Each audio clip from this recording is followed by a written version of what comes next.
বৌদি বৌদি আমাকে 1000 টাকা দাও তো, আমি পার্লার যাবো চুলটা কাটতে। কি 1000 টাকা?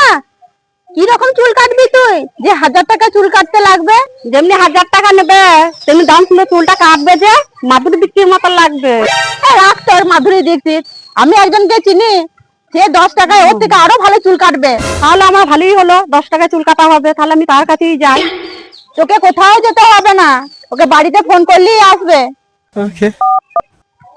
হ্যালো, একবার এসো তো, আমার ননদের চুলটা একটু কেটে দিয়ে যাবে। কিছুক্ষণ পর। তুই কি ধনী আমার মনে রানী গো হবি, ভালোবাসার কাঙ্গাল আমি, তুই কি আমার হবি।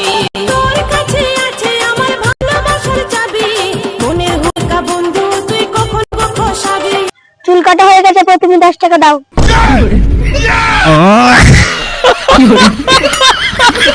Oh